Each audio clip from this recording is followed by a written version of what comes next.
kampus mungkin gajinya banyak. Nah, ini biasanya yang banyak menggoda, yang banyak menimbulkan kegagalan, itu kan. Nah, setelah itu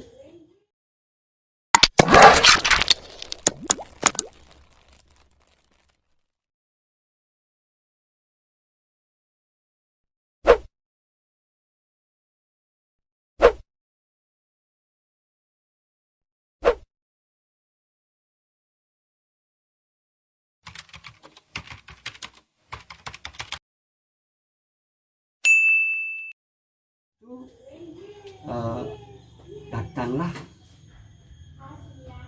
seorang resi yang tua, itu Betara Indra. Kemudian inilah lagi mengetes Arjuna. Walaupun sudah misalnya sudah wisuda dites lagi, maksudnya apa? Sebelumnya ya. Nah, itulah ujian sebelumnya dites oleh Betara Indra yang merubah wujud jadi seorang resi.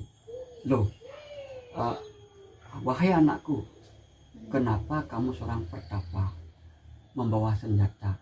Itu kan tidak cocok, itu pembunuh. Berarti Anda bertapa kemudian seolah pembunuh.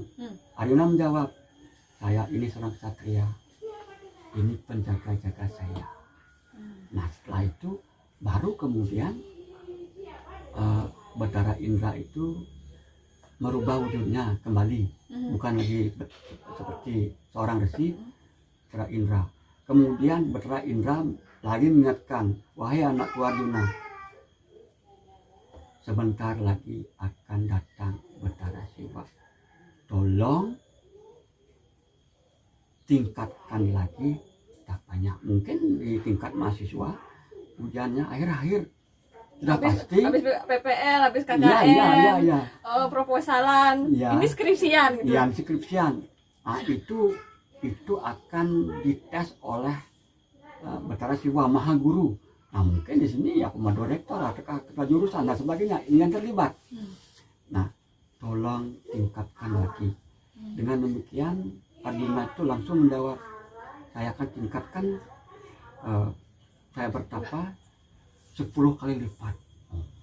Sudah bagus, sudah semua lolos, lagi ada wajangan begitu dari Sang Mahaguru.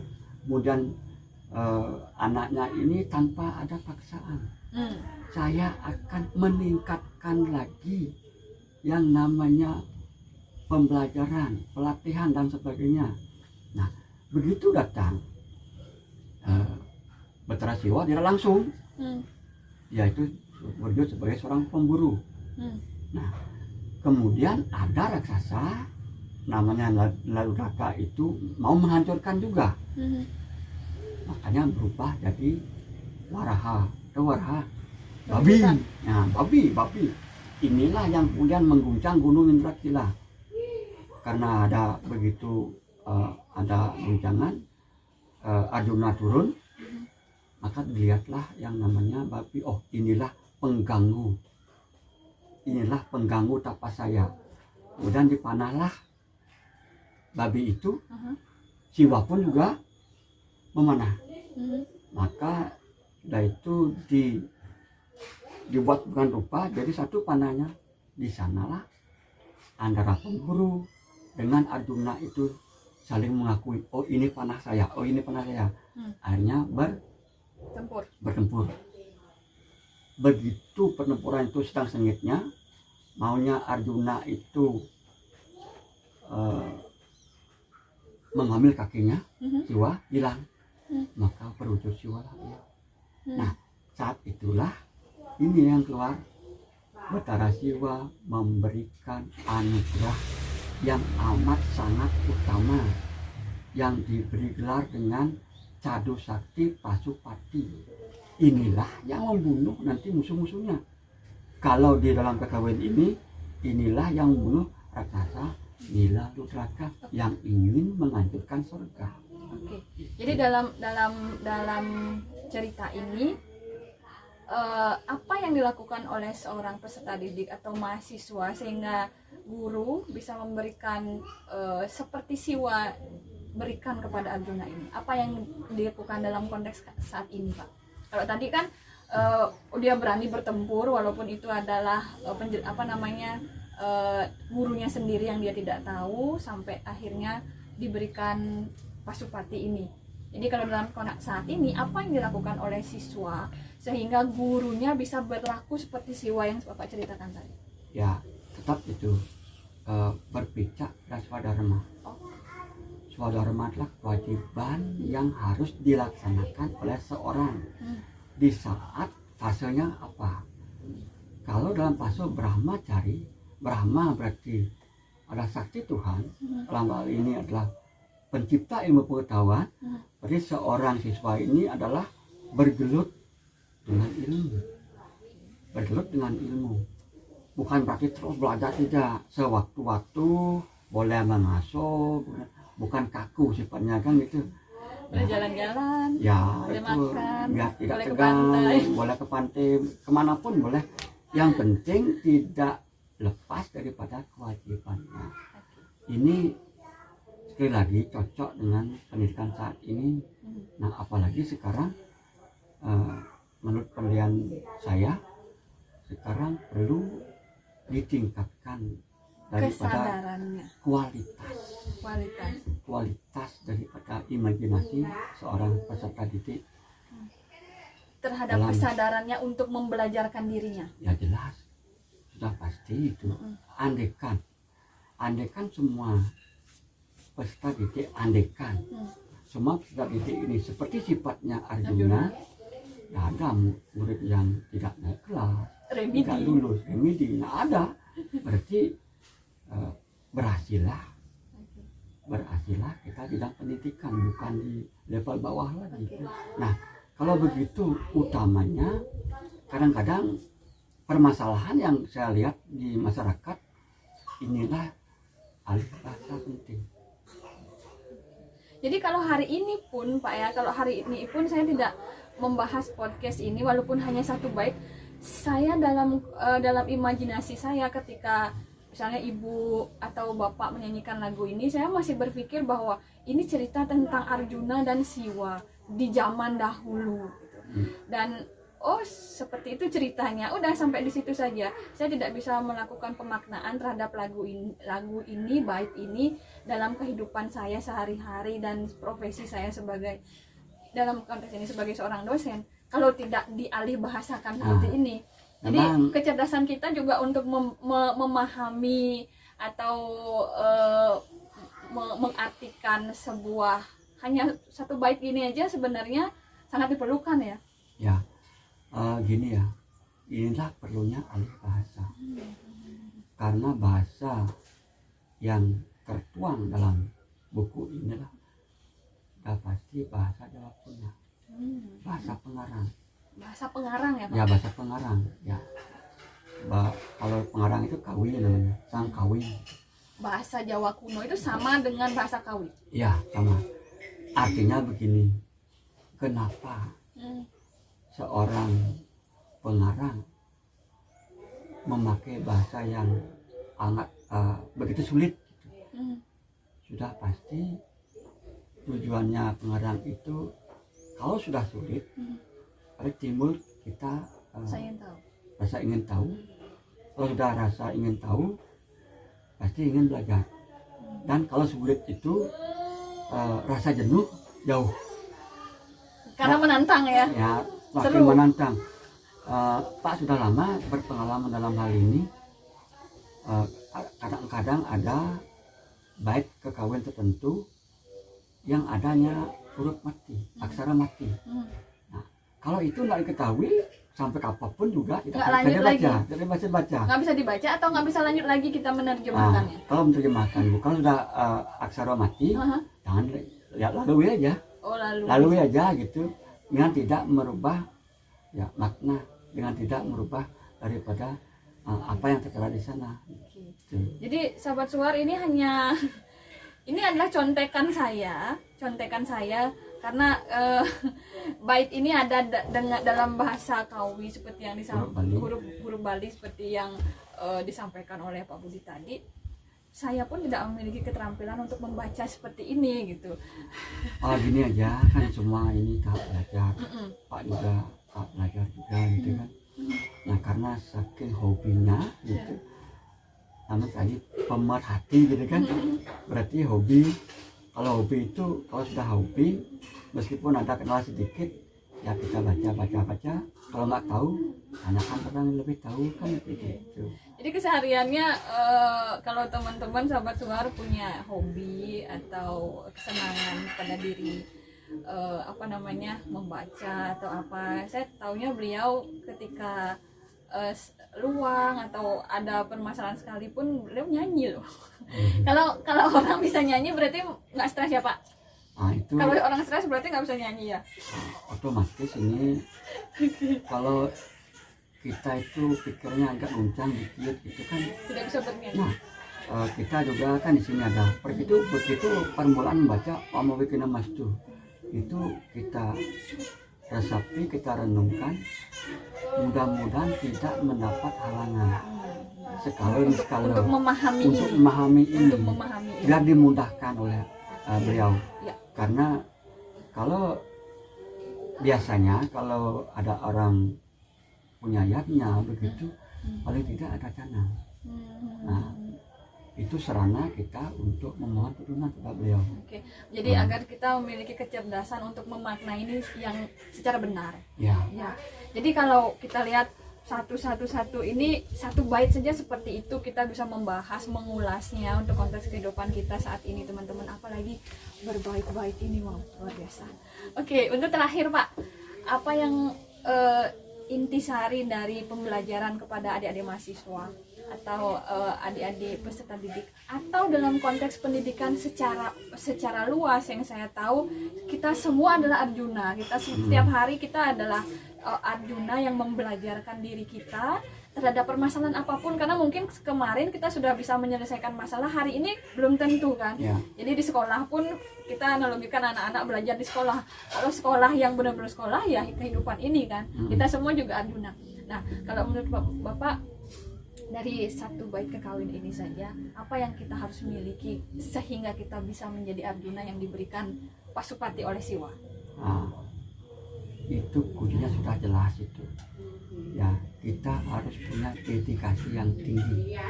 Ya, seberapapun tantangannya itu, yang penting kita itu punya dasar yang kuat. Dasar kuat itu apa? Sastra. Nah inilah dari sastra lah kita berpijak. Karena sastra itu memberikan kekuatan. Tidak ada yang lebih daripada kekuatan sastra. Nah, apakah bisa dibilang kekuatan sastra itu adalah kekuatan dari sebuah kebenaran? Pas, begitulah. Karena seorang pengawi itu kalau menulis itu sudah pasti itu ada aturannya gimana, konteksnya gimana. Nah karena di sini seorang penyanyi dia itu bisa meresapi, kemudian merenungkan, dan ini yang penting pengimplementasiannya. Pengimplementasian ini di masyarakat penting sekali. Makanya kalau secara awam ya orang itu apa sih nyanyi kok begitu kan begitu. Tapi kalau kita lihat intinya, maknanya itu inilah yang menuntun kita. Ya, inilah menuntun kita. Kalau lampu listrik itu lihat ada lampu listrik, ada lampu apa, bisa mati kan. Nah kalau sastranya tidak pernah mati. Jadi kebenaran itu ajak di dunia ini. Nah bisa dikatakan bahwa ketika kita sebagai Arjuna, anak-anak peserta didik, mahasiswa dalam konteks pendidikan dalam arti sempit, membelajarkan dirinya berdasarkan kepada kebenaran. Kita pun untuk menjalani kehidupan di sekolah yang luas ini juga berdasarkan pada kebenaran untuk memahami atau menyadari bahwa memang kita adalah makhluk yang belajar ya Pak. Ya. Ya, jadi memang kita adalah makhluk yang belajar. Seperti yang diceritakan tadi, sudah selesai di tahap ini, mungkin setelah Indra ada siwa atau ada siwa-siwa yang lain akan mengetes kita dalam dalam konteks apapun, Ya. bukan hanya di pendidikan saja, tapi kita bisa dekatkan untuk anak-anak kita, peserta didik kita, mahasiswa kita. Jadi kalau sudah selesai di tahap ini, jangan merasa bahwa oh sudah selesai, saya sudah ada di tahap ini. Setelah ini akan ada tahap-tahap berikutnya untuk pembelajaran diri. Soal-soal kehidupan itu tetap akan ada semasa kita di dunia ini. Oke, Ya. benar sekali. Ya. Oke, ada pesan kepada mahasiswa kami di STKIP dari Bapak? Mahasiswa Om Swastiastu. Dengan tadi Bapak sudah mencoba memberikan suatu ulasan singkat, mudah-mudahan dapat diceritakan dengan baik, karena ini merupakan pegangan tuntunan kita. Baik profesi apapun itu dimengerti, dihayati, dan implementasikan sesuai dengan saya sekarang berada di mana, seorang guru, apakah seorang dosen, apakah seorang mahasiswa. Nah, di tingkat mahasiswa ini ya perlu pendalaman, pelatihan nanti untuk bekal ke depan. Seperti yang dalam cerita ini, Arjuna itu dapat senjata, itu kan panah. Lebih panah itulah pikiran, kompetensi. Ya, kompetensi yang dimiliki, kalau semakin bagus kompetensi Anda, kerja nanti yang akan mencari Anda, bukan Anda mencari kerja.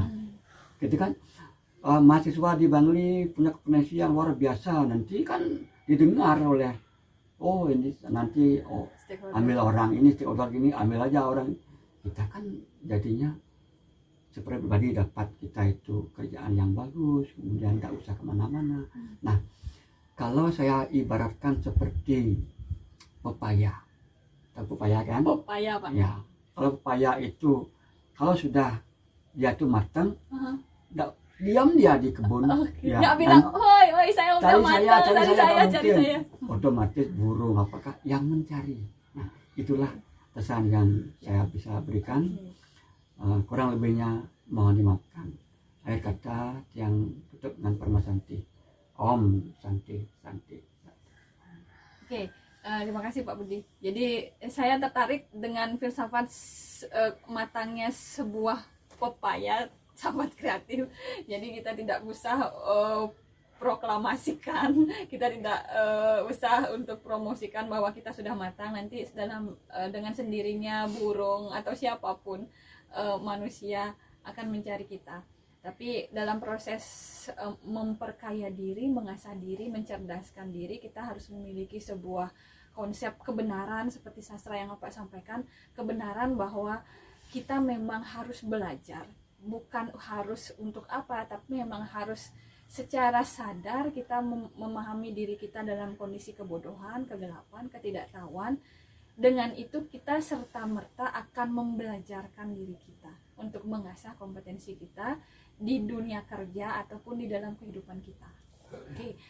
Ya, untuk podcast kita 1 bait ternyata sudah beberapa menit bisa kita habiskan waktu untuk membahas satu ini saja. Mungkin nanti di kesempatan berikutnya saya akan meminta waktunya Bapak kembali untuk membahas bait-bait yang tidak kalah menarik, bait-bait yang bisa kita jadikan rujukan, renungan ataupun referensi untuk kehidupan kita sebagai Arjuna, Ya. Oke, ya terima kasih Sobat Kreatif. Untuk saat ini saya berada di salah satu desa di Tabanan, lumayan sejuk dan rasanya seperti ada di dimensi lain dengan anginnya yang sejuk, membahas kekawin. Kitanya biasanya membahas apa gitu kan, kita membahas kekawin, membahas kehidupan, rasanya juga tidak kalah menariknya. Mungkin nanti kita akan bertemu dengan podcast berikutnya yang tidak kalah menarik juga, dengan media seperti ini atau dengan topik-topik berikutnya yang tidak kalah bisa menjadikan sebuah referensi kepada kita semua. Oke, terima kasih Pak Budi sekali lagi. Sehat selalu, tetap memperkaya diri dengan sastranya. Ketika Bapak sudah kaya, Bapak bisa memperkaya lingkungannya, termasuk hari ini juga. Tetap sehat, dan kita tutup dengan Paramasanti. Om Om Santi, Santi, Santi, Santi.